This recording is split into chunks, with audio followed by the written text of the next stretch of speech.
I see that we have a quorum, and I now recognize myself for opening remarks.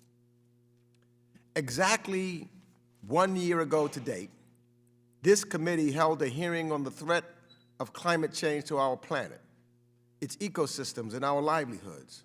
And with Special Envoy John Kerry as our guest, we were able to examine the United States' role in rallying global support ahead of COP26 in Glasgow. In Glasgow, the United States was able to keep ambition high across a broad spectrum of challenges related to climate change. As a result, the world was able to move the ball forward on several critical issues, including mitigation, adaptation, and finance. And I want to thank our witnesses and members of civil society for being here today and for their work surrounding the event as well. A year seems like a long time ago, and global politics have changed, and an unjustified war of aggression by a nuclear power has upended the post-war settlement and rekindled threats that were thought left in the last century. In 2021, we saw the global economy rebound, and it rebounded rapidly and unevenly, along with CO2 emissions. And according to the International Energy Agency, coal accounted for over 40% of the overall growth in global CO2 emissions in 2021, compounded by the high natural gas prices. However, the planet doesn't care for geopolitics or prices. On the contrary, our oceans and forests and tundra are being reshaped and destroyed at a frightening pace. As stewards of this earth, it is our duty to take action before the damage we're inflicting becomes irreversible. Further generations should not be forced to inherit a global crisis of our own making. So today we are taking the time to examine the role of forests in the fight against climate change and its worst effects. We're also going to discuss proposed solutions to slow down deforestation, stop illegal logging, and incentivize the protection of existing primary forests. Forests are essential to the good health of our planet and, by extension, our very survival. They are carbon sinks, holding more carbon than is produced annually by humans. They are homes, home to more than 3/4 of the world's life on land, representing delicate biodiversity. They are living spaces for humanity. Over 1 billion people around the world rely on forests for shelter and livelihoods, including 60 million indigenous people.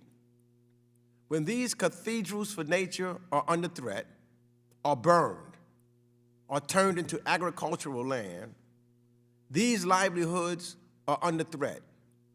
Biodiversity is under threat, and that carbon is released into the atmosphere. However, when we protect forests, they represent a solution to combating, even reversing climate change. And this was the goal of the UK government leading in Glasgow, a commitment to end deforestation by 2030. Even China has signed onto the pledge. So the United States has a role to play in this ambitious endeavor. Indeed, the difficulty is in the follow-through. The devil is always in the details. Missing from early attempts to halt the drivers of deforestation were important factors, including indigenous voices who are directly impacted by deforestation. The solutions are not one size fits all. Sometimes simply allowing and enabling those with the most experience and those with the most to lose will help and indeed lead the process. I'll stop there, and I'll turn to Mr. McCall for his opening remarks. Thank you, Mr. Chairman. I want to thank Majority Leader Hoyer for being here today and talking about your Amazon 21 bill, and the Natural Resources Ranking Member Westerman for joining us to discuss your work to address deforestation. As a ranking member of this committee, I've had the opportunity to travel to Africa and Latin America, and I've seen the importance of conservation and preserving our environment firsthand. This committee has an important role to play in conserving the environment, and that includes forests, marine sanctuaries, and endangered species around the world. Since my early days of serving in Congress, I've been a member of the International Conservation Caucus, one of the largest and most bipartisan caucuses in Congress. Conservation is a logical solution in addressing climate change. It's been championed by Republicans for over a century, all the way back to Teddy Roosevelt. He understood that we must protect our environment and sustainability and manage our natural resources before it's too late. And I've been proud to have advanced bipartisan conservation efforts here in Congress. I've supported Congressman Chavett's Tropical Forest and Coral Reef Conservation Reauthorization Act and former Chairman Royce's legislation supporting a conservation area in Southern Africa, the Delta Act. I'm also original co-sponsor of Ranking Member Westerman's Trillion Trees Act. The United States has and will continue to play an important role in preventing deforestation. And Mr. Chairman, I think we both have the same goal here. In the last 5 years alone, over $2 billion has been provided by Congress to protect critical landscapes and empower communities to manage their own resources. But there are other tools on the table aside from traditional foreign aid. For instance, engaging in debt for nature swaps and debt buyback programs. The United States is helping preserve land across the globe. The U.S. Development Finance Corporation has an important role to play as well to engage the private sector and advance new innovations. Unfortunately, these efforts are undercut by the malign activities of the People's Republic of China. China accounts for nearly a third of the global emissions. In fact, the PRC's emissions grew 4 times more than what the U.S. reduced. Today, China emits more than the entire developed world. CCP General Xi Jinping has said China only intends to become carbon neutral by 2060, a full decade after other major economies. We cannot wait decades hoping the CCP will be a reliable partner in addressing climate change. And we must also not be afraid to call them out on this. Their search for rosewood, an endangered hardwood used in traditional Chinese furniture, has devastated the forests of Madagascar and the Mekong region. And we also must stop illegal logging. We must decrease demand while increasing U.S. options on the global market for lumber, agriculture, energy, and critical minerals. This will decrease global emissions as the U.S. does it more efficiently and cleaner. America is a world leader in reducing carbon emissions, reducing emissions more than the next 7 countries combined. And by 2030, over 90% of global emissions will come from outside the United States. I would have to say that America's climate policy should be based on Americans' resources, innovation, and our ability to compete to reduce global emissions. As I said, Mr. Chairman and Mr. Leader, we all have the same goal here.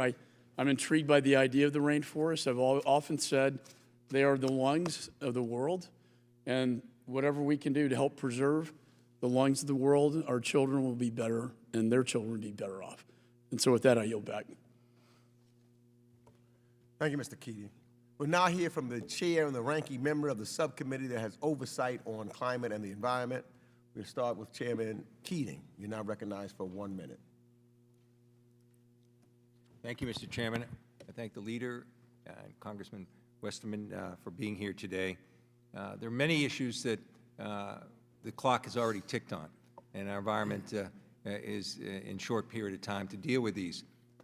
This is an important bill because it takes the organization and the power of the state to take action and to prioritize and have some oversight over, where the projects that are working, that will work, that will save ourselves, will take place. I just want to make one note of the deforestation issue that occurs in many areas because it's going to be affected directly by our Ukraine war. 40% of the fertilizer in this world comes from Belarus and Russia. There's an enormous crisis right now in fertilizer.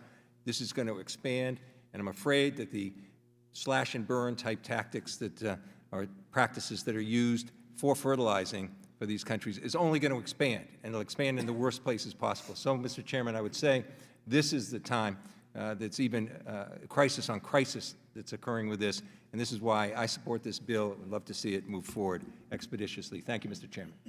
Now recognize Representative Steve Shabbat for 1 minute. Thank you, Mr. Chairman. Thank you for holding this hearing today. I want to thank Mr. Hoyer and Mr. Westman for being here, and thank the ranking member for his kind remarks about the legislation, which we have co-sponsored in the House along with Mr. Sherman, my Democratic colleague, and Mr. Portman and Sherrod Brown over in the Senate. We've been pushing this for a long time. It's the Tropical Forest and Coral Reef Conservation Reauthorization Act. It passed this committee on a bipartisan basis this past year, and I'd like to focus my attention during the course of the hearing on that to some degree. We do also have, as I'm sure the chair knows, we've got the conference committee, so some of us are going to have to go over on that, and so we may be in and out of here, and I know many of the members are participating virtually today. But thank you for holding this hearing. We'd love to get that legislation across the finish line and get it passed into law if at all possible. I yield back. Thank you, Mr. Shabbat. And today we have two panels with very distinguished witnesses. And of course, on our first panel, we'll start with the very distinguished majority leader of the House, Steny Hoyer from the great state of Maryland, who has been a longtime leader in international climate space, and more importantly, a driving force behind efforts in this Congress to combat deforestation. And this is highlighted by his work on Amazon 21, which we will discuss very shortly. And I want to thank him for taking time from his schedule to be before our committee today. And I also welcome the ranking member of the House Committee on Natural Resources, Bruce Westerman, from the great state of Arkansas. Ranking member Westerman's work on Natural Resources Committee underscores the connection between domestic and international policy in this space. And we also appreciate you being here, Mr. Ranking Member. I now recognize the majority leader for his remarks.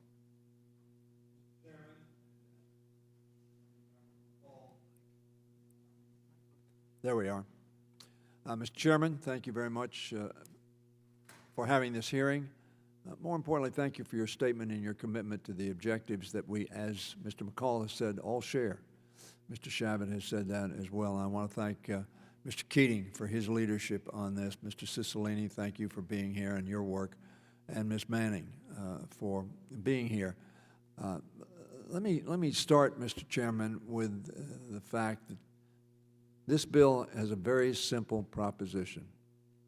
And that proposition is, if we need to buy fertilizer, or we need to buy oil, or we need to buy coal, or we need to buy some other source, we expect to have that taken out of the land or the mine and given to us, and we in turn pay for it. The problem we have with the forest is the farmer who lives next door to the rainforest and who may want another 10 acres to farm so he or she can support their family, their incentive is to take that rainforest out of the ground. The problem is the resource that we get from that rainforest is oxygen, which allows us to live. And we do not want him or her or the government to take it out of the ground. So in a system that is incentivized by being able to support oneself and therefore get money in return for their product, we take the oxygen, but we don't pay for it. So this is not charity, this is not foreign aid, this is you have something of value that you give to us every day by having those trees in the ground, and we want you to keep them in the ground. So the challenge is, how do we incentivize? How do we make that farmer able to support himself and his family, or frankly that government, be able to support itself, as opposed to selling it for wood, housing, whatever. And that's what this bill seeks to do. So, Mr. Chairman, I thank you for holding this hearing and allowing me to speak on an issue that has been close to my heart for a very long time. I started talking about this 20 years ago, and I'm upset with myself that I didn't pursue it more vigorously. Protecting rainforests and, by extension, the health of our planet. Absorbing vast quantities of greenhouse gases, natural carbon sinks such as rainforests, mangroves, peatlands, wetlands, serve, as Mr. Bacall said, the Earth's lungs. Without lungs, we die. Their well-being is inextricably linked, therefore, to that of humanity. In recent decades, however, deforestation has destroyed swaths, millions of acres of these critical lands, worsening our climate crisis while simultaneously removing one of our greatest natural tools to address it. It is because of deforestation that Brazil and Indonesia are among the world's top 10 emitters of carbon. Indeed, the Intergovernmental Panel on Climate Change, the world's leading climate scientific authority, has found that destruction of natural carbon sinks accounts for as much as a quarter of the world's total greenhouse gas emissions, rivaling or perhaps exceeding China. We need to take immediate and decisive action to protect these ecosystems. Our global effort to combat the climate crisis depends upon it. The future of the planet depends on it. The survival and success of humanity ultimately depends on it.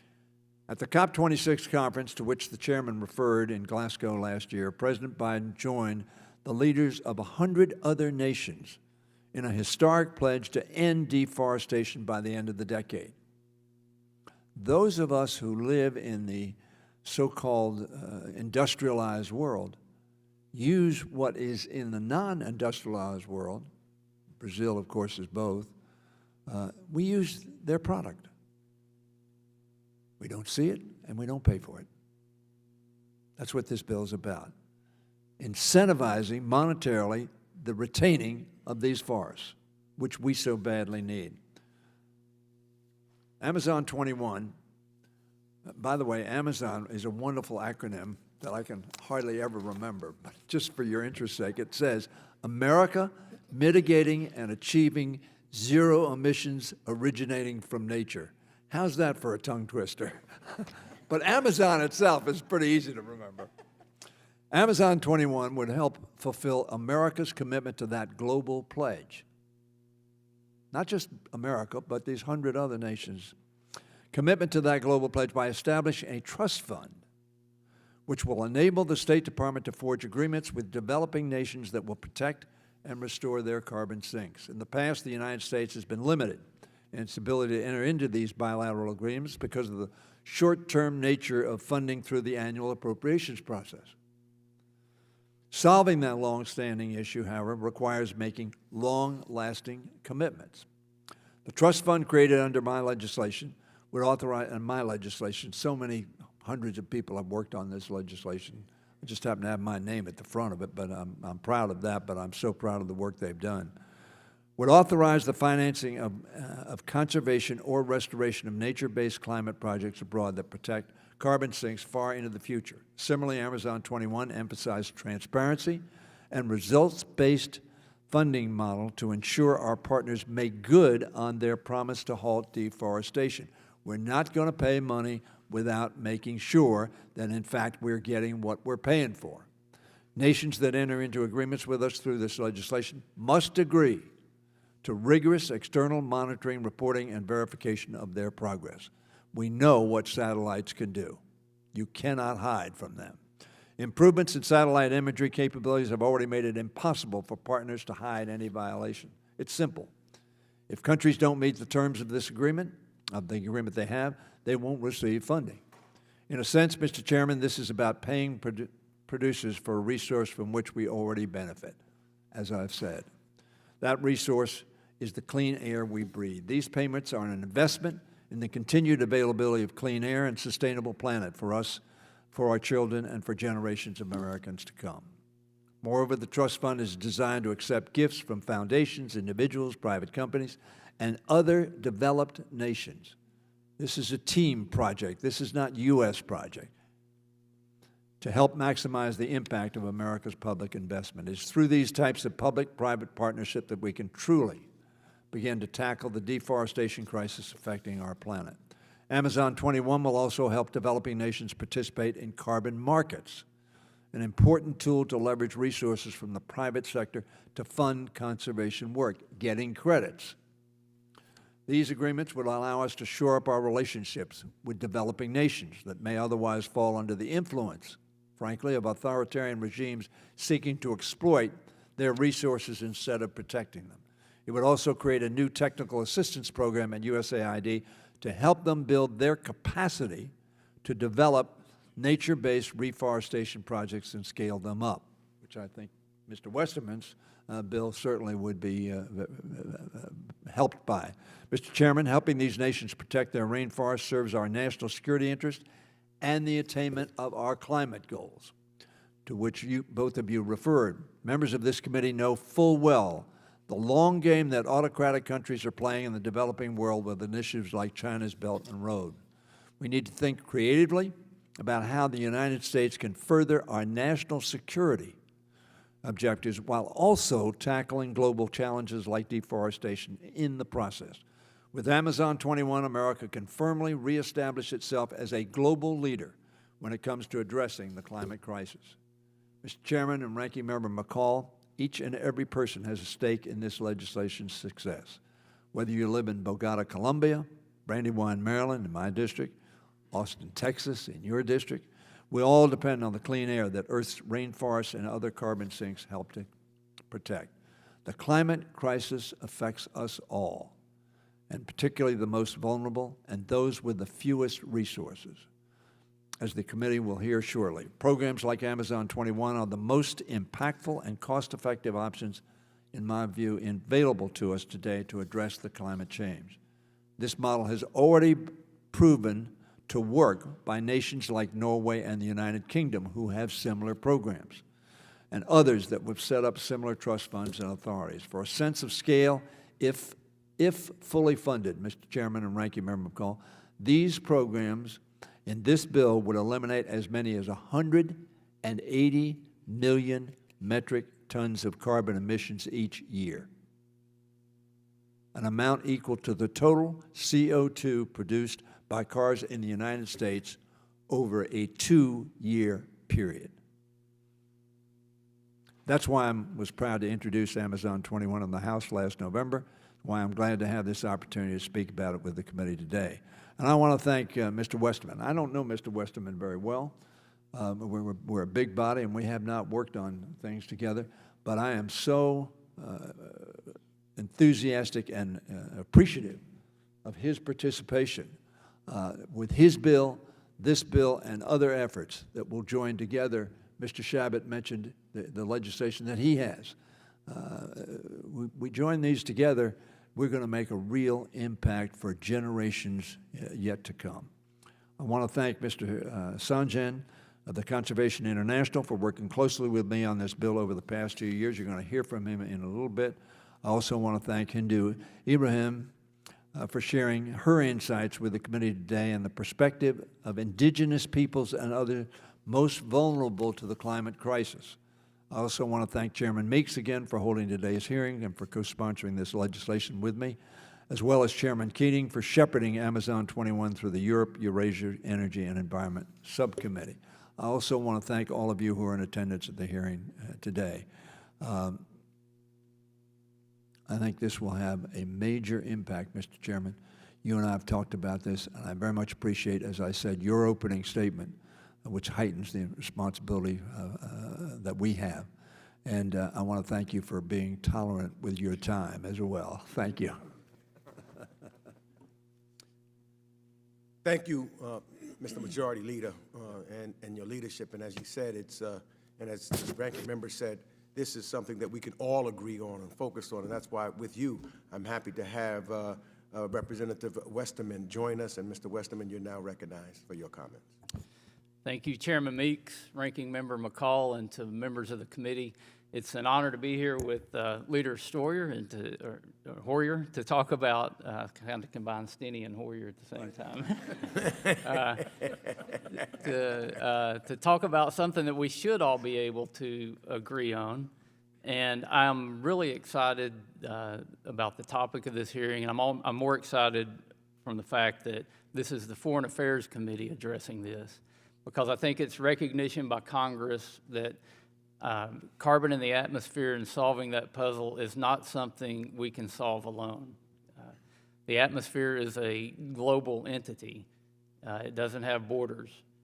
And we can't solve the carbon emissions into the atmosphere in the United States. It has to be a global effort to solve global carbon. And just to get some facts out on the table, and I will also tell you, when I was studying forestry at Yale's graduate school, if I'd known I was going to one day be the only forester in Congress, I might have taken more classes and studied a little harder. But this is a topic that I'm passionate about, and it's a topic we should all be passionate about, because before the Industrial Revolution, there were 280 parts per million of carbon in the atmosphere. Today, there's 419 parts per million of carbon in the atmosphere. Without some carbon in the atmosphere to create a little bit of a greenhouse effect, we would freeze to death. Too much carbon in the atmosphere, we generate too much heat. So there's a delicate balance there. We talked about the Trillion Trees Act. We talked about how Teddy Roosevelt said trees or forests are the lungs of the earth. They breathe in carbon dioxide, they breathe out oxygen. If we think about that in a little more detail, trees are by far the largest scale. They're the most pragmatic, proactive solution that we have to atmospheric carbon. You hear all this talk about carbon capture and sequestration. Trees have been doing that since there's been trees on the planet. They pull the carbon dioxide out of the air, the photosynthesis in the internal parts of the leaf, they take that carbon and they make hydrocarbon chains that are stored in the wood, and they give H2O and oxygen back out into the atmosphere. We know that science. But trees also offer a phenomenal benefit in that wood is the ultimate carbon battery. And we talk about battery technology. If you want to talk about something that stores carbon, it's wood. The wood in this table at one time was atmospheric carbon. 50% of this wood by weight is carbon. And as long as this table is here, that carbon will be sequestered. That's why we have to look at the big picture here. We have to look at not only how we keep forests healthy and vibrant, but how do we use them? And that's what real conservation is. How do we use them to make a difference? I want to tell you the story of Arkansas, and this is a story that's really across the South. Last year, the state of Arkansas grew 44 million tons of wood. The state also harvested 24 million tons of trees. Those trees got converted into wood that are going into homes, and they're storing carbon. There's 20 million more tons of wood in the state of Arkansas today than there was this time last year, because the forests were managed healthier. And we can use our trees, we can grow them faster and grow more, we can protect special areas, and we can create building products that are very sustainable. That's why a company called Walmart in my home state is building their new corporate headquarters out of mass timber. Their new corporate headquarters building will contain 17 million pounds of carbon when it's completed. It will be built with trees that were sustainably grown in reforested areas in Arkansas, creating local jobs and economic growth. That's the great story we have about forestry and trees, is that we can have a healthy environment and we can have a vibrant economy all at the same time. The impetus behind the Trillion Trees Act was a study that said that if we planted 1 trillion trees across the planet, we could replace, or we could capture 2/3 of the carbon emitted by man since the beginning of the Industrial Revolution. That's 205 gigatons of carbon that 1 trillion trees would sequester. And for any other tree nerds out there, we have about 3 trillion trees on the planet today. Scientists estimate that at one time there were 7 trillion trees. So we've got a lot of headroom as far as we could go in creating more forest. Another fact that people don't realize is that since 1850, we've emitted over 200 gigatons of carbon through deforestation by forest fires. And we're not immune from that here in the United States. Last year, we burned 7 million acres of forest. The year before, it was 10 million acres, putting millions of tons of carbons into the atmosphere that was sequestered in the trees. And there's another side of that story. When you burn a tree, you're releasing carbon dioxide. When you char the tree and leave it in on the ground and the bugs eat it, you're releasing methane, CH4, which is a worse greenhouse gas than carbon dioxide. There's nothing we can do to help air, water, and wildlife habitat more than having healthy forest. And Leader Hoyer, I would love to work with you on this. And I think you would find a willing group in the Republican Party who could work on real forest reform, on bills like the Tree and Trees Act. The bottom line is we've got to take care of the forest we have, and there's hope. And I can tell you an example of that. A lot of people don't realize that last 2 years, we lost 20% of the most iconic trees on the planet. The giant sequoias that grow only in a few groves in California. Forest fires destroyed 20%, 19% of those trees in 2 years. These are some of the most fire-resilient species on the planet. So you had the intersection of two bad things. You had mismanagement of the forest and a warming, drying climate that intersected, and it's the perfect storm to destroy a tree that should never be destroyed by fire. These trees are over 3,000 years old. Up until the 21st century, those groves in California averaged 31 fires per century. We created the Forest Service and started putting them out. The last century, they averaged 3 fires. Now nature's correcting that. And I was out there last week, bipartisan trip. We're going to have a bipartisan bill on saving the sequoias. Whole groves of sequoia trees, nothing but charred remains on the side of a hill. That should never happen. We should be ashamed that we let this happen. We can't be exporting bad forest management policies to the rest of the world. We know how to do it right. We need to work together to get our house in order here and to export that technology and that help to other parts of the world, because as you mentioned, there's no place like the Amazon that has as many trees and as much opportunity to sequester and store carbon and give us clean oxygen to breathe. But we can't have a policy that says, don't ever touch the forest, because that's a management policy, or put the fires out. That's what we did in the United States, and we're paying a terrible price for that right now. So I would really embrace the opportunity to work together, to follow the scientific research that we have, to work on policy that actually does good things, that's going to, at the end of the day, mean there's more trees growing on the planet, more carbon being sequestered, and more oxygen being released. One last fact. Transportation worldwide makes up about 1/4 of greenhouse gas emissions. Buildings make up close to half of it. We've been focusing way too much on transportation when we could focus on sustainable buildings, which wood could play a very important part of that if we truly wanted to address a global carbon issue. Again, I have a friend that said that when it comes to the environment, trees are the answer. Now, what's your question? And we need to follow that because the science backs that up. Again, thank you for having the hearing. Thank you for, I kind of took advantage of the leader using more time and used a little bit more myself. So thank you, Leader Hoyer. Called the magic minute. Yeah. Well, Very tolerant.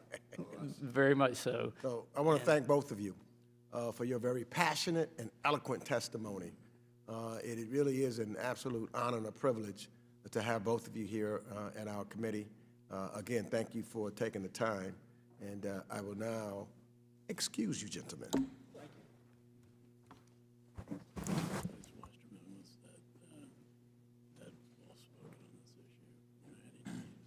Me either.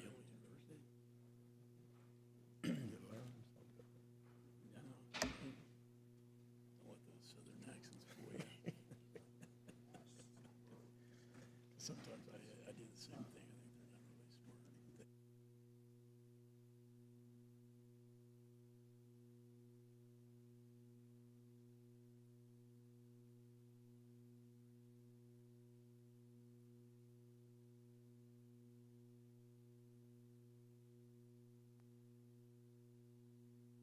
We'll now turn to panel 2.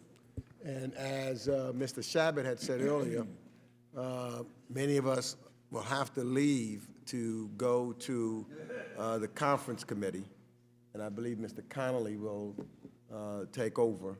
And I think, Mr. Connolly, I'll give you the honor of introducing our guests. I hate to, I'm going to have to. I know. Sorry. Melissa's there to lead her.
Sorry for that delay.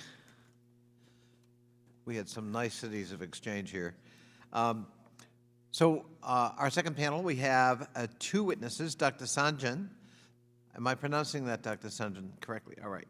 Dr. Sanjayan is a conservation scientist and CEO of Conservation International, the global nonprofit dedicated to securing the critical benefits that nature provides to humanity.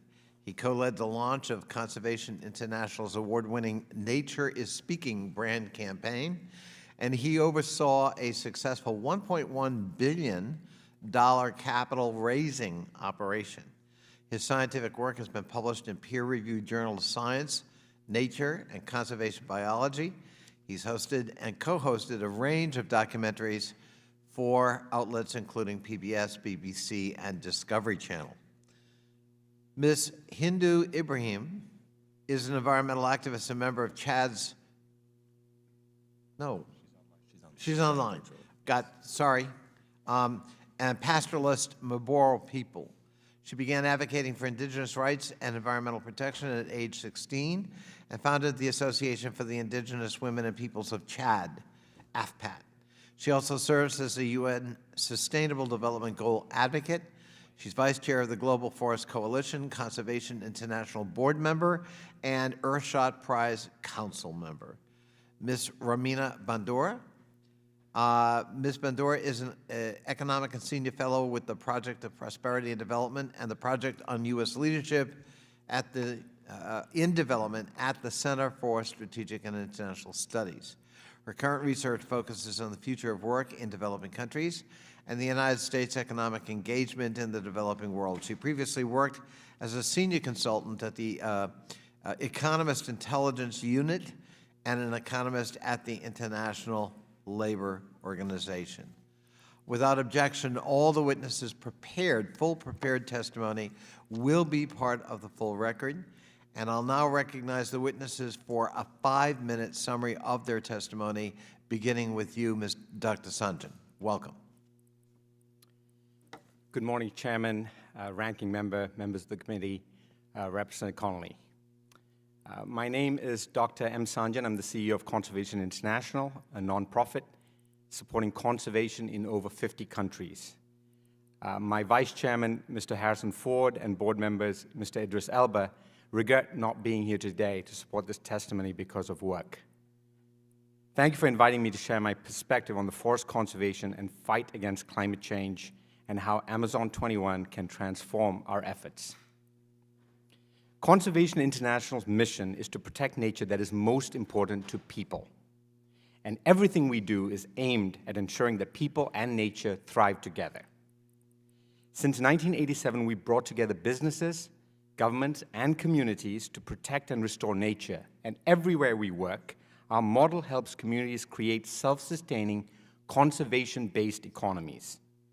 The Amazon 21 Act would substantially strengthen these efforts.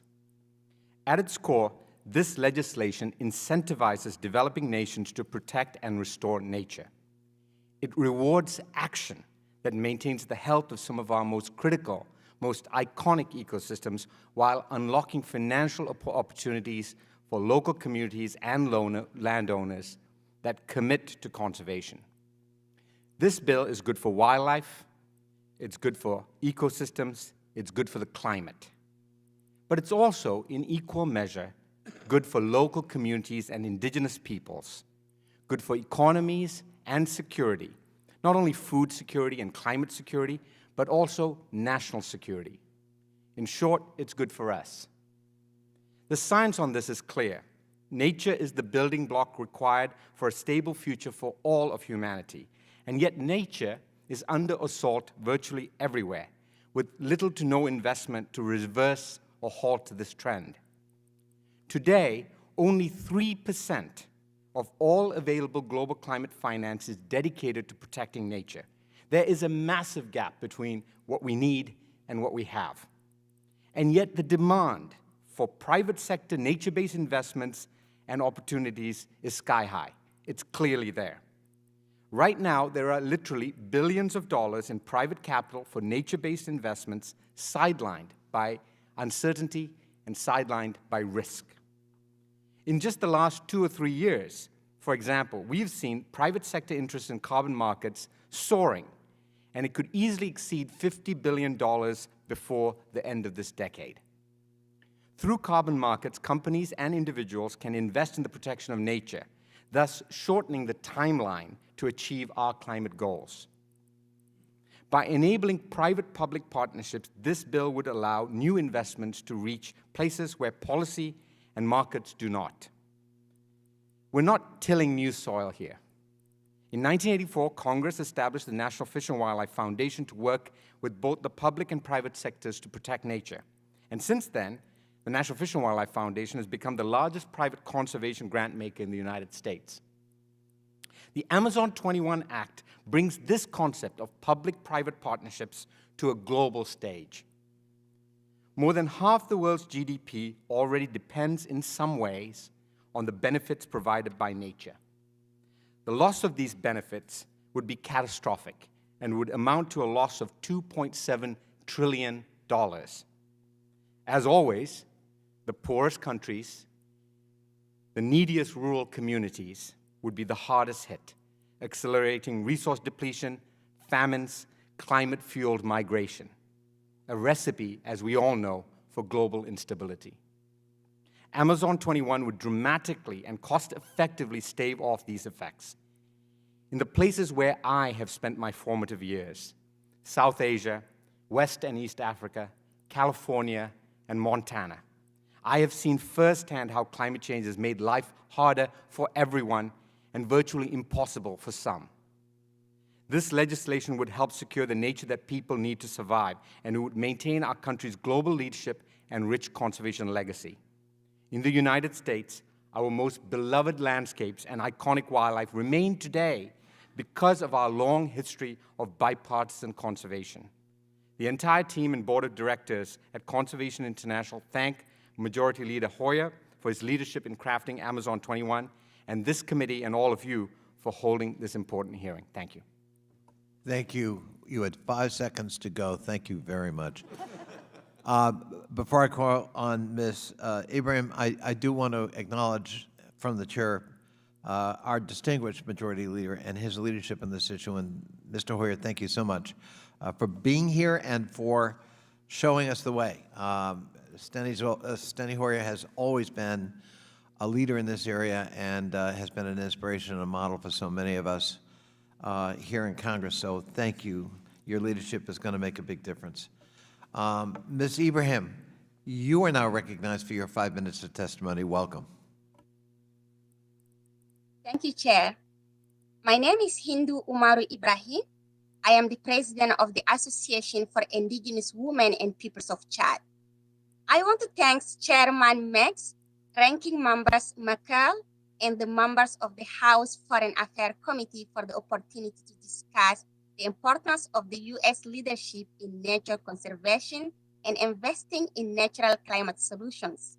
I am pleased to share my perspective as an Indigenous person on these critical needs for investments in conservation worldwide, including through the Amazon 21 Act. Thanks to Congressman Hoyer for his leadership on climate and his advocacy for Indigenous peoples.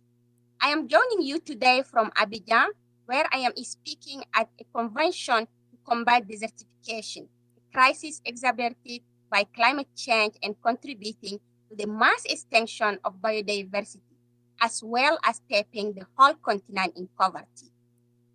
I speak to you today as a conservationist and as a community leader who implement a concrete project and help my community. I was born in a Bororo pastoralist communities. For centuries, we have been practicing the seasonal herding of livestock of fresh grazing ground in the Sahel region following the rhythm of the season. We protect our environment because our survival depends on it. Living in harmony with nature is a common principle shared by all indigenous communities in Africa, in the Amazon, in the Arctic, in the Pacific Island, and everywhere. Although today we represent 5% of the global population, indigenous peoples effectively manage more than a quarter of the land. And we help to protect 80% of the planet biodiversity and healthiest ecosystem, which are vital to the Earth's ability to absorb and store CO2. Tropical forests in the Congo, Amazon basin serve as the lungs of our planet, yet are under increasing climate pressure from extreme and deforestation caused by the agro-industry. This week, a diverse group of Amazon Brazilians indigenous organizations signed a letter urging Congress to support Amazon 21, ensuring transparency and straightforward financing in partnership with indigenous peoples. Land where indigenous peoples have forest rights, including government protection of those rights, have better conservation practices and lower instance of deforestation and carbon emission than surrounding areas. Today, we all are facing the consequences of the climate change in America and everywhere on the corner of the world. We need U.S. leadership to partner with indigenous peoples and local communities to stop illegal logging, mining, poaching, and trafficking driven by criminal networks. Investing in nature as a solution can help countries tackling multiple challenges like food and water security, human health, and climate change. In closing, Mr. President, indigenous peoples can help to design these solutions through our traditional knowledge to help fighting drought and climate change. To implement this investment in nature, we need economic and technical support and recognition of our rights. Policies like Amazon 21 are crucial for enabling developing countries and indigenous communities to sustain ecosystem, secure livelihood, and mitigate climate change. There is no pathway to a safe climate which does not involve a natural climate solution. Investments like those called Amazon 21 are essential for sustainable futures. I would like to thank Patrick Raleigh from U.S. delegation at the convention and the embassy of U.S. in Abidjan for the kind hosting me today, and the chairman Meeks and your team. I guess that you already visited here, and the staff at the embassy sending you really a great regards. And thank you so much again, Chair, for the opportunity. Thank you so much. And again, great timing. Ms. Bandura, you're now recognized for your 5 minutes of testimony. Welcome. Thank you. Good morning, Chairman Meeks and Ranking Member McCall, Representative Connolly, and members of the committee. It's really an honor to be here today, and I welcome this important hearing. I'm a development professional. I'm not a conservational scientist or a climate scientist, so my remarks today will focus on the economic, security, and governance drivers of deforestation, particularly with regards to the Amazon, the largest rainforest in the world. At CSIS, we did a report on this with 3 country case studies, so I'll give you some copies later, but just to provide a little bit of context of the magnitude of the challenge. The Amazon is about the size of the continental United States. It spans 8 countries and has a population of about 35 million people. The first point I want to make is that deforestation in the Amazon is a complex issue that is linked to structural challenges in these countries. It is not solely an environmental problem. Deforestation is a symptom of economic and governance vulnerabilities, including high levels of poverty, lack of economic opportunities. There's overall weak presence, state presence. Property rights are not well defined. There's land tenure issues, weak enforcement of laws. There are great laws in the books. Unfortunately, state capacity is not there, and also inadequate infrastructure planning. We need to include these issues at the table, otherwise we will literally not be seeing the forest for the trees. The second point I want to raise is that national and subnational governments of the Amazon are primarily responsible for preserving the environment and achieving sustainable development. These are middle-income countries, sovereign nations, and own the rainforest, so the United States and the international community need to be mindful on how they engage in the region. My third point is that the United States can and should play a constructive role in the Amazon basin in partnership with governments, local stakeholders, and other donors supporting not only environmental preservation, but good governance, economic growth, and security. What are some ways to support the Amazon countries? First, the United States government needs to take a more holistic approach in its programming on deforestation, linking assistance on environmental issues to governance, economic development, and security issues. This requires coordination among our U.S. bilateral agencies and programs focused on improving the capacity of local governments.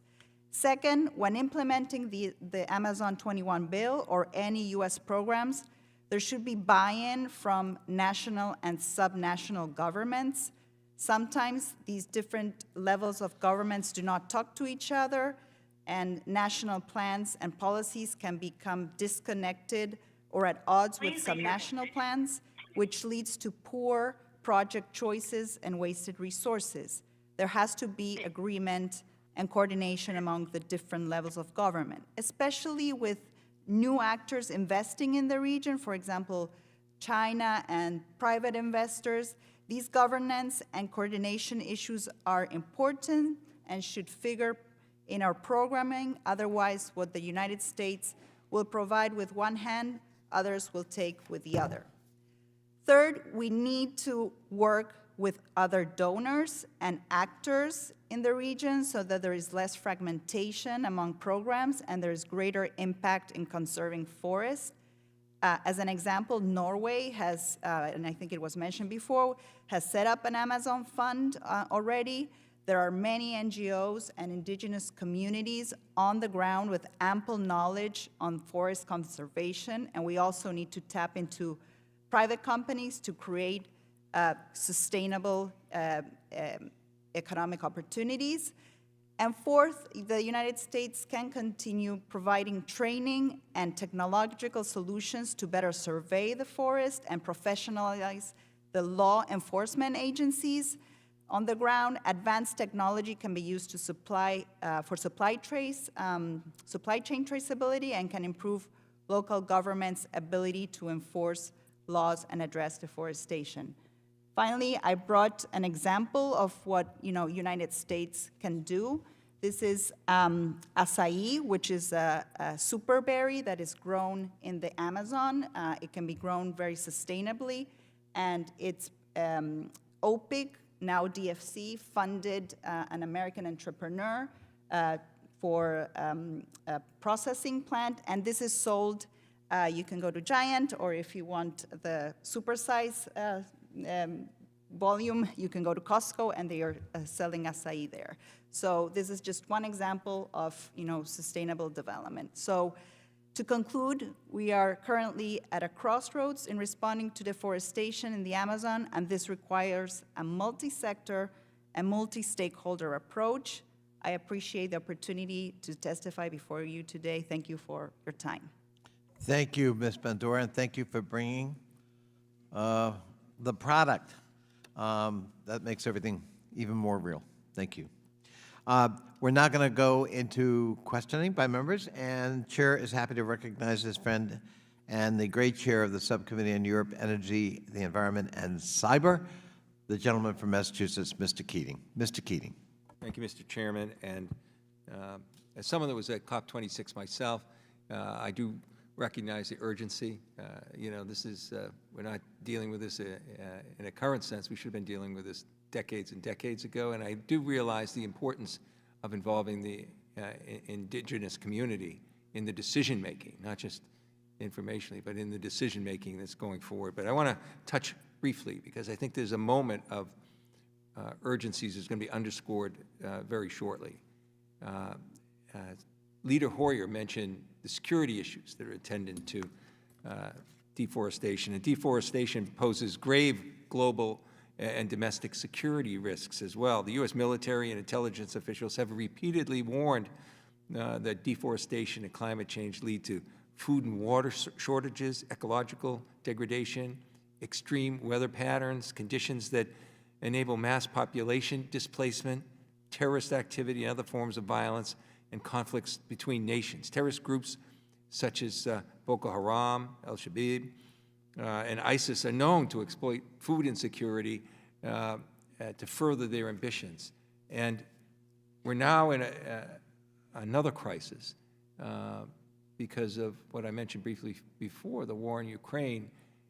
This fall, the world will see, I think, the devastating impact, something that will far eclipse even the tragic casualties we're seeing on the battlefield, with the people that are going to be starving in this world, particularly people in North Africa. We will also see certain countries like Ethiopia that have been part of a managed program, agricultural and preservation of these issues, that will be in a better position to survive this. So my point is this, that moving forward with this bill now is not only timely, it's urgent. And I think it's a perfect complement to the idea of managing our environment for our benefit. As we deal with these issues, the U.S. has to be in a leadership role. It's great that the U.K. and Norway and other countries are, but we've found time and time again on these major issues, the U.S. must lead. So this legislation is a terrific opportunity to lead in that front. And I wanted to ask you the question, how working with these other management techniques that are so necessary. I mean, we've seen before, as fertilizer is scarce, there'll be more agricultural initiatives where they're deforesting areas, using that ash to fertilize, which is only good for a year or two. Then they move forward and fertilize, and then they just deforest a whole other area. So we have to manage these things. This piece of legislation, Amazon 21, going forward, would complement so many other initiatives around the world. So could you comment on the potential for this moving forward to really complement and to push forward so many other management techniques that we need to go with this for other countries? And as you mentioned, something else I saw at COP26, the enormous potential of private investment that exists. So I really think this is critical legislation that couldn't come at a more important time. So if you can comment on how this would increase that kind of partnership and among countries and on the private side as well.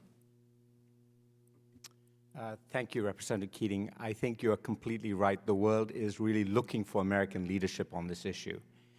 Part of that is because American companies are looking for a signal around security to invest in nature. The one thing I know for sure is the nature tomorrow will be more valuable than it is today. That is an absolute truism. And the signals that we give here with Amazon 21 will enable companies to invest in nature and invest in carbon with more certainty in these countries that are rich in carbon and poor in other resources. I can also tell you that you're absolutely right that, you know, in all my life, I mean, my father worked in the timber industry at the very sort of when I was a child in West Africa. I've never seen a country that has deforested itself emerge as a stable, successful democracy in any easy way.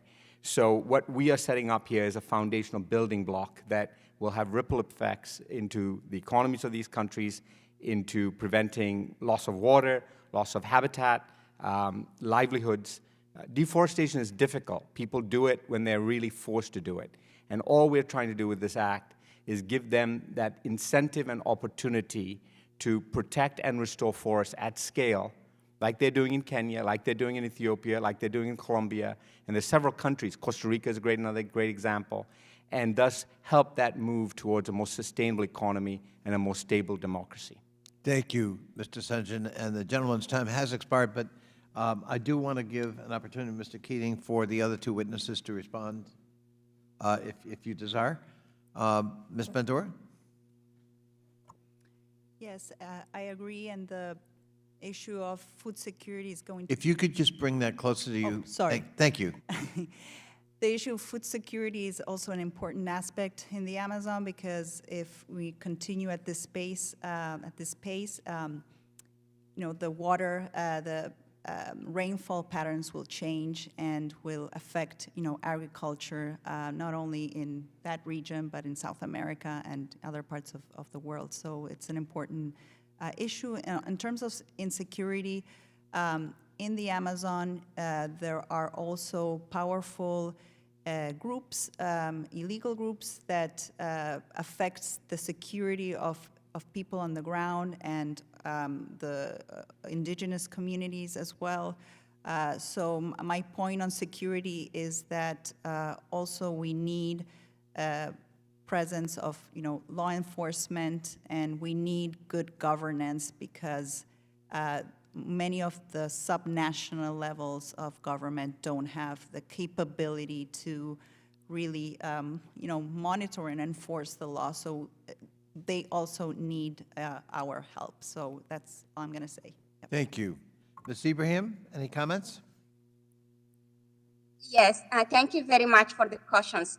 That's completely right. What is happening in my region, in Sahel, and also in all the sub-regions of the Congo Basin, communities are fighting just to get access to the natural resources.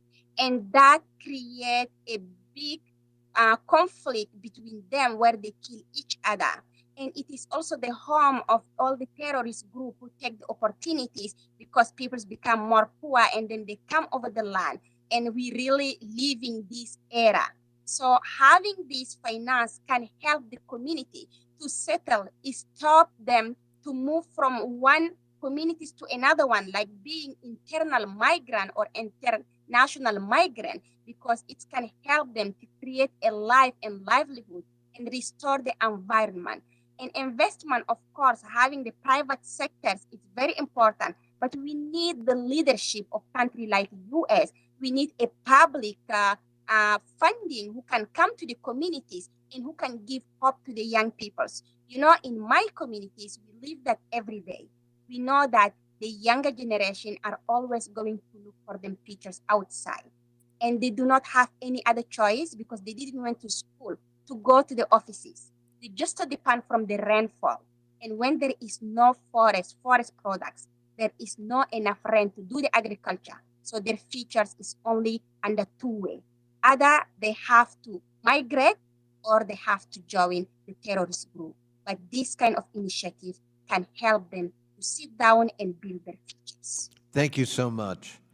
Chair now recognizes the gentleman from Pennsylvania, Mr. Perry, for his 5 minutes of questioning. Welcome. Well, thank you very much, Mr. Chairman. And I'm going to probably spend most of my time on a statement here more than a question and some probably unwelcome and unpleasant realities. We're probably going to hear over and over again today about the threat of deforestation, and I think it's real. Now it's critical to the environment to protect the forest, and I agree with that. But apparently the Washington elite's answer appears to be throwing billions of U.S. taxpayer dollars into the wind in corrupt foreign places in an effort to make themselves feel better. I don't know if we're going to do anything that's better. Unfortunately, time after time, anti-fossil fuel activist types use the weight of the government to pick winners and losers without any consideration or little consideration of the unintended and unwanted consequences of their actions. The American people are told by the global elites that they must stop using fossil fuels or significantly curb their consumption.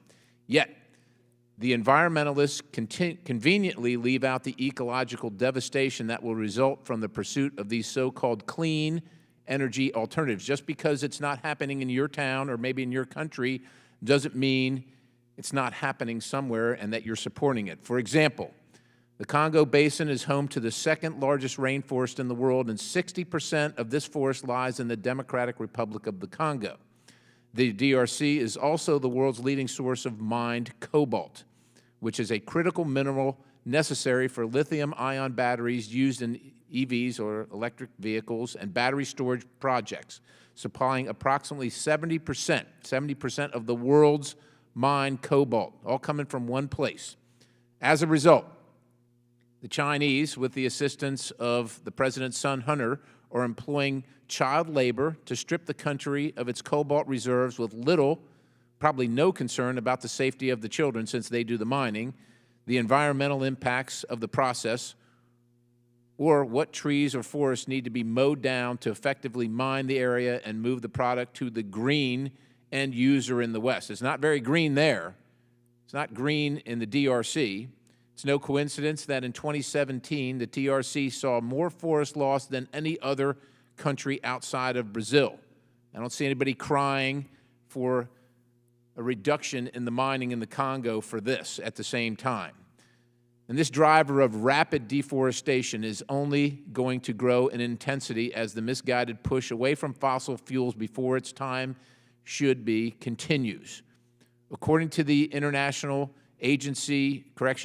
Agency's report on the role of critical minerals in clean energy transitions, and so this is the International Energy Agency. This isn't Congressman Perry telling you this. By 2040, cobalt demand could be anything from 6 to 30 times higher than today's level. We already talked about how much comes from the DRC.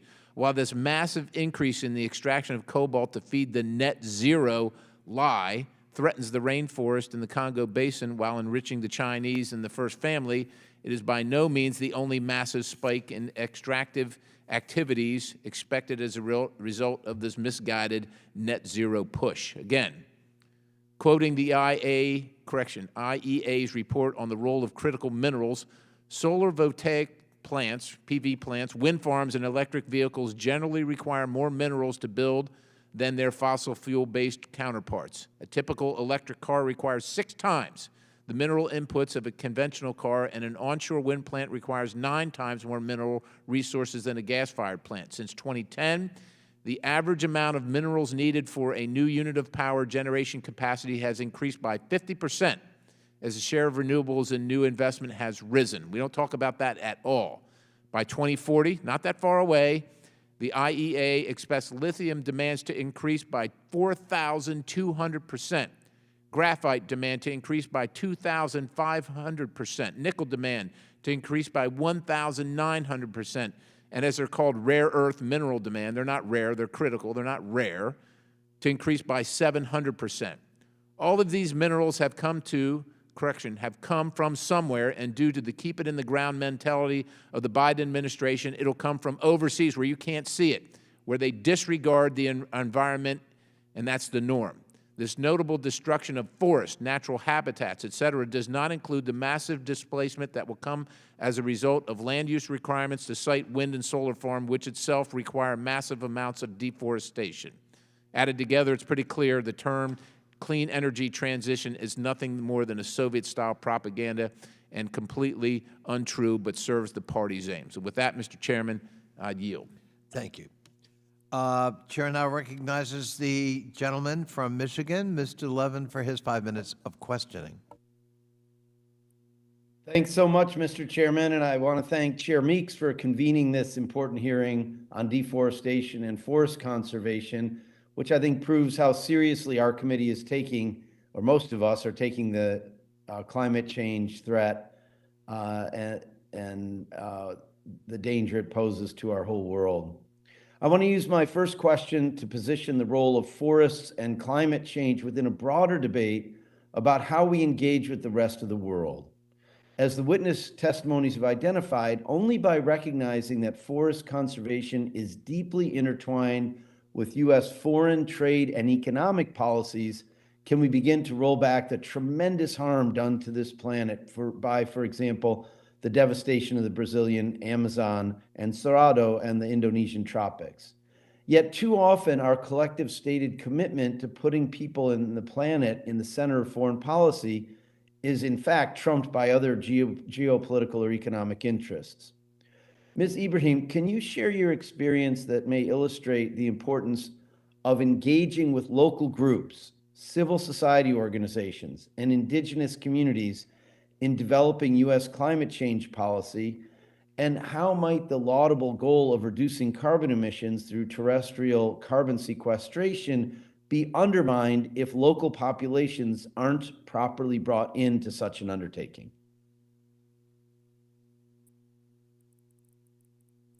Thank you very much, Congressman Andy Levin. So, involving indigenous communities and local communities is the best way to protect our remaining forests and to restore what we lost already. So why I'm saying that? We cannot plant the trees and the offices, and we cannot also have the trees growing overnight. So it is a process. And that's why for indigenous peoples, the local communities, the forest is a way of living. It is the love that you are giving to this kind of trees. It is not only like one kind of trees that we have to replant or protect. It is the ecosystem and its diversity that we wanted to have. The forest where we can have the insects, the birds, the animals who can cope and live in harmony with the peoples. But how we can do to work and to involve those communities. So the U.S. policies need to engage with the indigenous peoples, local communities from the design of those policies. Because at the end, we are the one who are going to implement it. So if we design it, we know exactly which kind of land rights that we want to have in which place, how we can avoid the conflict over the land and over the access to the natural resources, how long time we can have to profit from these forests that giving us food, medicine, and also shelters, and how we can use these forests to be sustained for the next generations. So that's why we have our indigenous people's traditional knowledge. Over centuries, we know how to manage and how to use it. So we can put those traditional knowledge with the luck that we have on the science, technology, all together can be combined to help those policies to move forwards. Wonderful. So we Thank need you. really to have it across all the regions. Thank you so much. Yeah, I appreciate that very much. It's fantastic. I want to ask another question of Dr. Sanjayan. In your testimony, you make a compelling case for investing in nature conservation and for the considerable returns that could be generated in terms of preventing more instability and sources of conflict in the future. What are the barriers the private sector is facing in actually making these investments, and what role can Congress play in unlocking them? Thank you, Congressman. The biggest barrier that I see right now is the barrier of supply. So we know the forests are there, we know communities are eager to engage, but the policies and the financial frameworks are not necessarily available for them to participate in a market. This is where USAID and other institutions can significantly help countries, communities, states, provinces develop the tools and technologies from a policy perspective, a science perspective, and also a financial perspective, actually engage the market at scale. I think that is literally the #1 stumbling block, and that's where U.S. leadership and the signal that it would create would instantly allow that flow to happen, where the private sector can invest in forest conservation for the benefit of people and nature, and ultimately our climate as well. Thank you so much. Mr. Chairman, my time is about to expire. I have several more questions, but I can keep going, but I'm happy to submit them and hope the witnesses might answer them in writing. We appreciate that. Thank you so much for being with us today, Thank Mr. you. Levin. Chair now recognizes the distinguished gentlelady from North Carolina, Ms. Manning, for her 5 minutes of questioning. Welcome. Thank you, Mr. Connolly, and thank you, Chairman Meeks, for holding this very important hearing. And I'd like to thank the witnesses for being here to share your expertise with us today. Ms. Bandura, we have seen growing concerns about the risks of triggering biosphere tipping points across a range of ecosystems around the world and the potential domino effects. Could you explain more about this concept and what you see as being the tipping point for forests like the Amazon experiencing deforestation and droughts? Well, as I mentioned, I'm not a climate scientist, but basically, if we continue, deforesting at the rate that we are, there's going to become a point where the rainforest will not be able to function as a carbon sink and will emit more carbon into the atmosphere, and this also will change, the rainfall patterns of the region. So I am not sure, I can't really address other rainforests or, what are maybe Sanjiv, he's a conservationist, and but this will have also impacts in, our economic activities. So it's not just about, environmental activities, but the economic impacts. Thank you. Dr. Sanjayan, would you like to add something? Sure, very briefly. So it turns out that the Amazon, like major rainforests, generate their own rainfall. And what that means, it's a self-sustaining system, kind of like a glass bubble, and you have like an aquarium. And as you get beyond a certain tipping point, its ability to regenerate and create that rainfall is fundamentally altered. That's something we've only recently learned. And two scientists, Dr. Tom Lovejoy, who recently passed away, and a big champion for the Amazon, really made the public aware of this tipping point. And the other is Dr. Johan Rockström from the Potsdam Institute of Climate Science, who really established these ideas of the planetary tipping point. Now, if you ask me for a number, I would say it's probably around 20 to 25%. Once we destroy about 20 to 25% of a large rainforest like the Amazon, its ability to regenerate itself becomes difficult. If you live in Montana and once a forest disappears and it's a grassland, to put it back into a forest, it's very, very difficult, if not nearly impossible.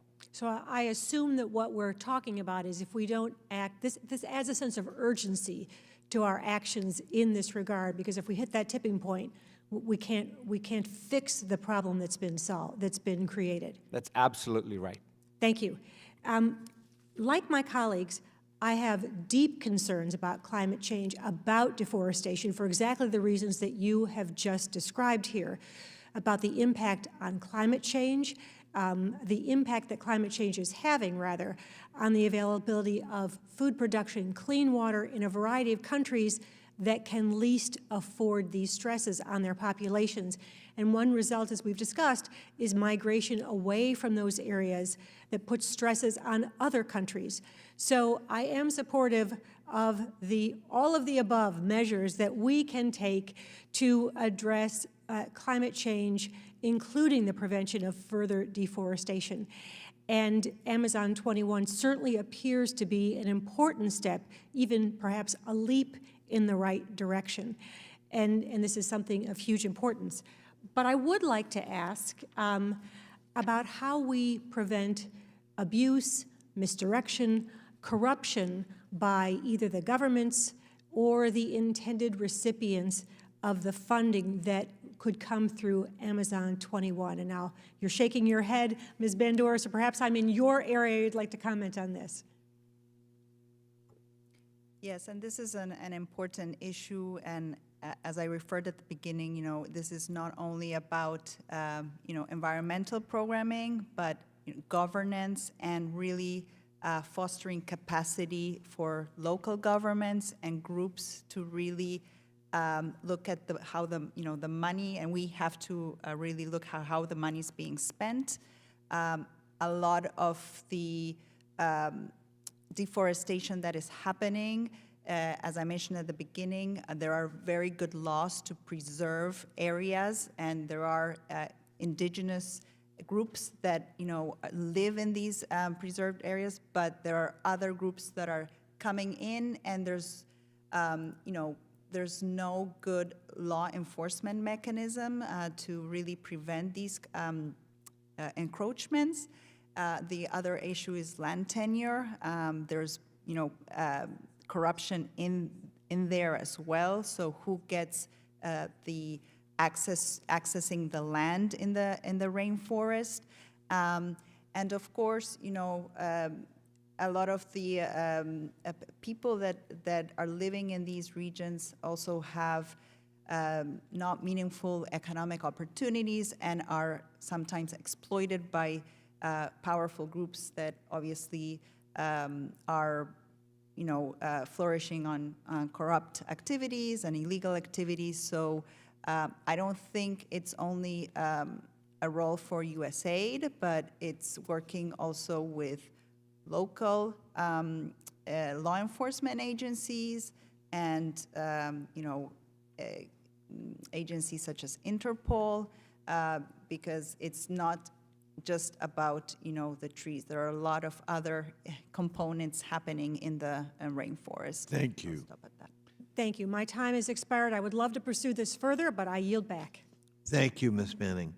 Chair now recognizes the distinguished representative from Nevada, Ms. Titus, for her 5 minutes of questioning. Welcome. Okay. Thank you, Mr. Chairman. I'd like to ask Dr. Sanjayan about the Mekong Delta, changing locations here for a little bit. The Mekong Delta, and these are some pretty impressive statistics, spans over 200 million acres. That's roughly the size of Texas and Arkansas combined. It spans China, Myanmar, Laos, Thailand, Cambodia, and Vietnam. And at the heart of the Delta runs over 3,000 miles from Tibet to the South China Sea. It accounts for up to 25% of fresh water for people in the area, and it's second only to the Amazon in biodiversity, home for about 1,200 unique freshwater species. But there's been research at the University of Nevada and at Utah State on deforestation in Cambodia and how rapidly that is accelerating. I wonder if you could talk about the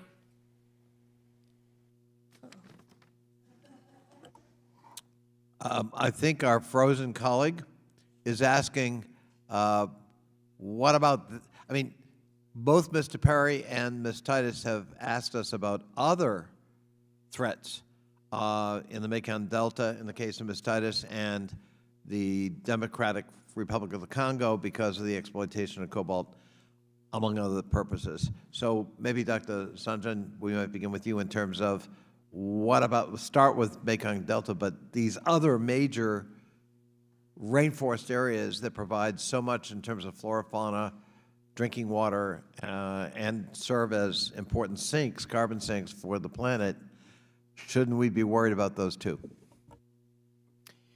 Absolutely. So it's a great question, and I just want to point out one thing, that this bill has full transparency built into it in terms of ensuring that the funding gets to the right people in the right way. It involves participation of indigenous and local communities, not just in the full design of projects, and it has strong transparency requirements.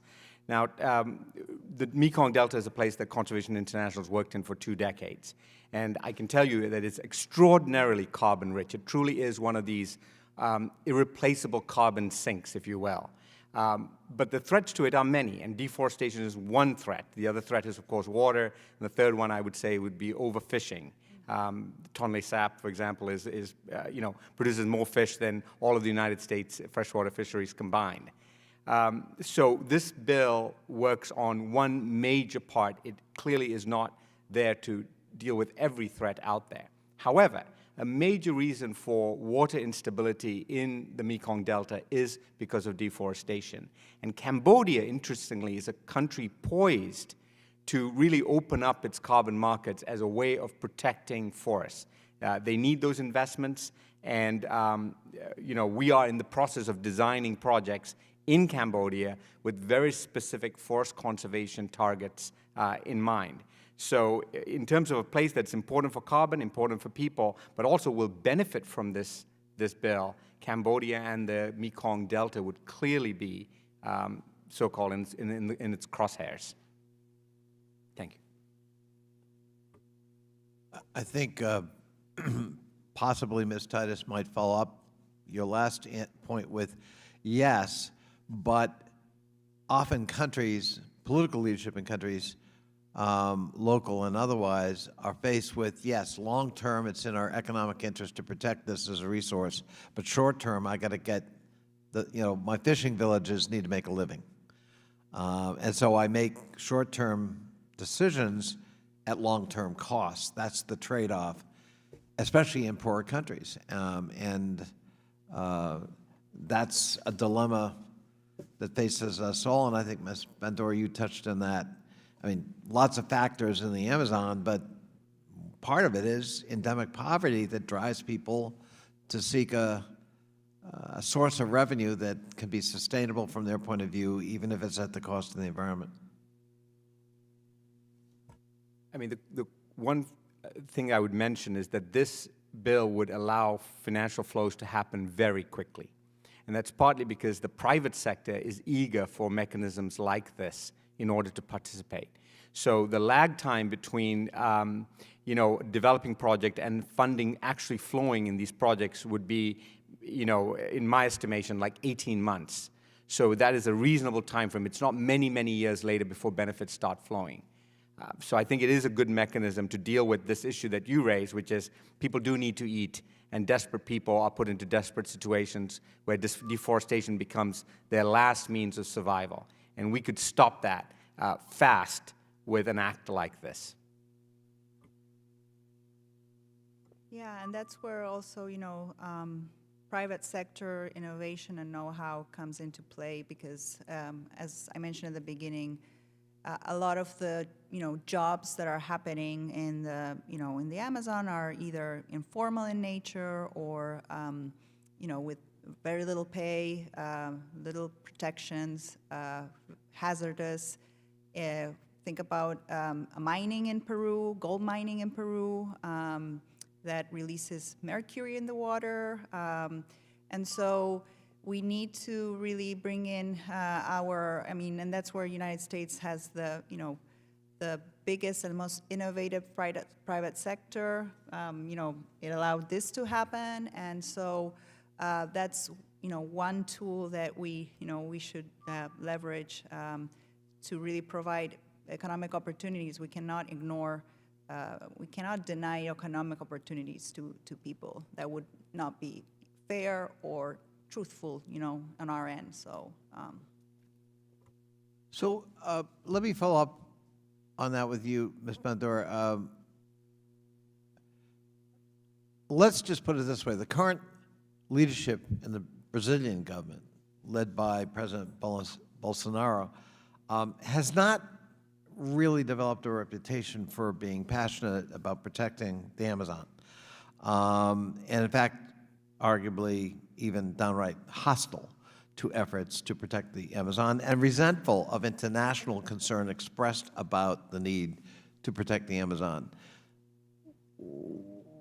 Your observations about the current Brazilian government, and how do we kind of change attitudes there so that we've got a supportive, receptive government that sees it as is in its interest to try to protect this resource and avoid that tipping point we were talking about? Yeah, I mean, so. And if you could bring that closer. So, I'm Thank you. sorry about that. As I mentioned, these are sovereign nations, and we cannot, really force, leaders to change their minds. But we have some tools, and I believe Colombia is a very good example of what can be done in the Amazon, and if Colombia would is a partner of the United States and can also be leading in the Amazon. There are initiatives such as the Leticia Pact that was an initiative that was signed by Bolsonaro. It needs to be operationalized, and we have carrots and sticks. So if we are going to say we're going to implement this trust fund, provided that these conditions are met, that's both a carrot and a stick. So it's hard to persuade, but we have some tools to do that, and we'll see. But we can't just force countries to adopt things, and pressure from the civil society and others, private sector, investors in Brazil and outside can also be one way. And OECD accession, Brazil wants to become part of the OECD, so that's also a tool that we can use to bring them to more sustainable standards.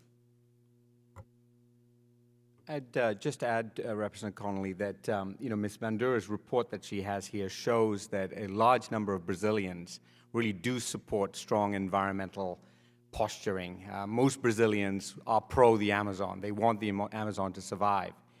But there is special interests that win out, and that's what's happening now.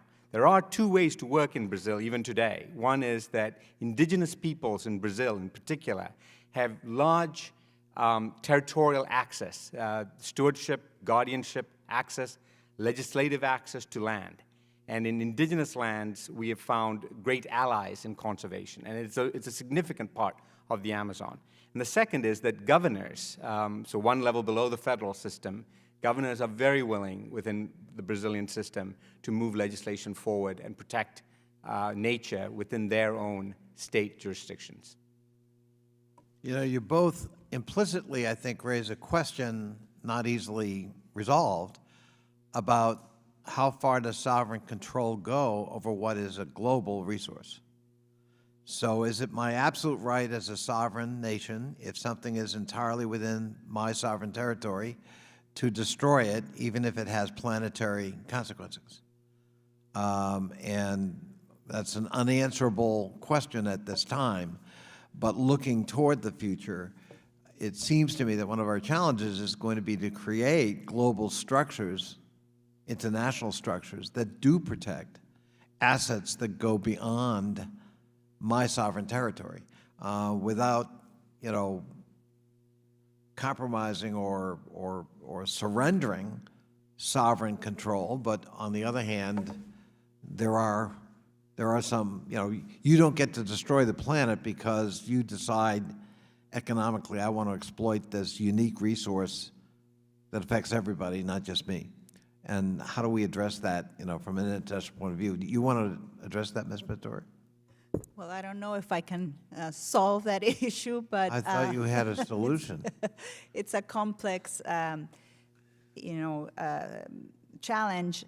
But yes, you're right. These are global commons, but there are other actors involved. So China was mentioned as well. There's a lot of deforestation happening, illegal deforestation in Russia because of China. So how do we deal with that problem? There is also the issue that Representative Perry mentioned about mining, and so the climate transition has to take into account our mining resources. And so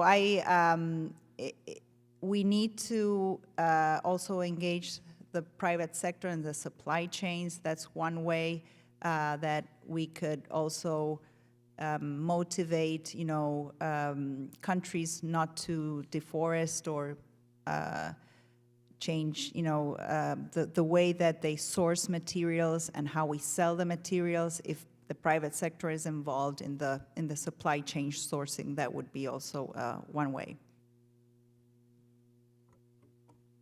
Congressman, if you go to New York City and you go to Central Park and think about how expensive that real estate must be right there, and you see all these buildings built up right to the edge of Central Park. Imagine someone trying to grab a bit of Central Park and putting up a skyscraper. Imagine the hue and cry that you would get in New York and around the world, and certainly around this country. And the reason you'll get that is not because it's not valuable, it's simply because there is a constituent that will fight for that, because it is in the enlightened self-interest of every New Yorker to have Central Park protected. What Amazon 21 tries to do is to create that enlightened self-interest among indigenous communities, local communities, and governments to realize that what they have today is going to be worth more tomorrow.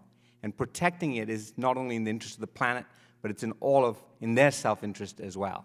And it provides a financial mechanism to incentivize and sustain it over the long run, particularly through carbon markets. I agree. And I think that's been the failure in the past to find formulas that create economic incentives to protect, to proactively cherish and enhance the resource at hand, as opposed to economic exploitation. But it's a bit of a it is a very difficult choice when you're talking about serious poverty, and you can't ask people to starve to death or forego economic opportunity for some greater good that they can't see or experience. And so there have to be economic incentives built in, and that's what Thanks for waiting. We've let the host legislation does. Apparently my time is up. Seeing and hearing no further members, I want to thank our panelists so much for an enlightening and stimulating conversation. We've got a lot of work to do, but we're delighted that we have a piece of legislation we can act on, and we begin somewhere, and this is our somewhere. So thank you so much for being with us today, and this hearing is now adjourned.